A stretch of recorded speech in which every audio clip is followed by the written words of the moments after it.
طبعا زي ما احنا شايفين كراسي السفرة ليها اشكال وانواع كتير. انا هسمي الكراسي دي كفرات بتاعتها هسميها الكفرات الملكية او الكرسي الملكي. ليه؟ علشان لما نيجي نشرحه الفترة اللي جاية ان شاء الله تبقوا عارفين ايه هو الكرسي الملكي. لاني انا عاملة منه بفضل الله صالونات من فوق دهب قيمة. فان شاء الله عايزاكم تتابعوني الفترة اللي جاية في حاجات كتيرة جدا وشرح كتير مهم جدا. لو عايزه اقول لكم يعني بجد ما شاء الله الزبونه فرحانه قد ايه.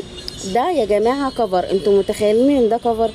العميله فرحانه بيه لان كل اللي بيشوفه عندها بيفتكر ان ده الكرسي ذات نفسه، ده مش كفر. الكفر دوت معمول من غير شلته منفصله. بصوا الكراسي عامله ازاي، بصوا التفاصيل.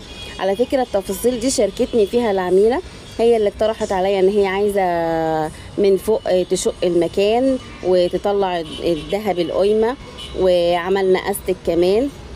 عايزه اقول لكم ان هي من كتر ما هي فرحانه مشاورالي على التكات، وقالت لي انا ما كنتش متخيله. بصوا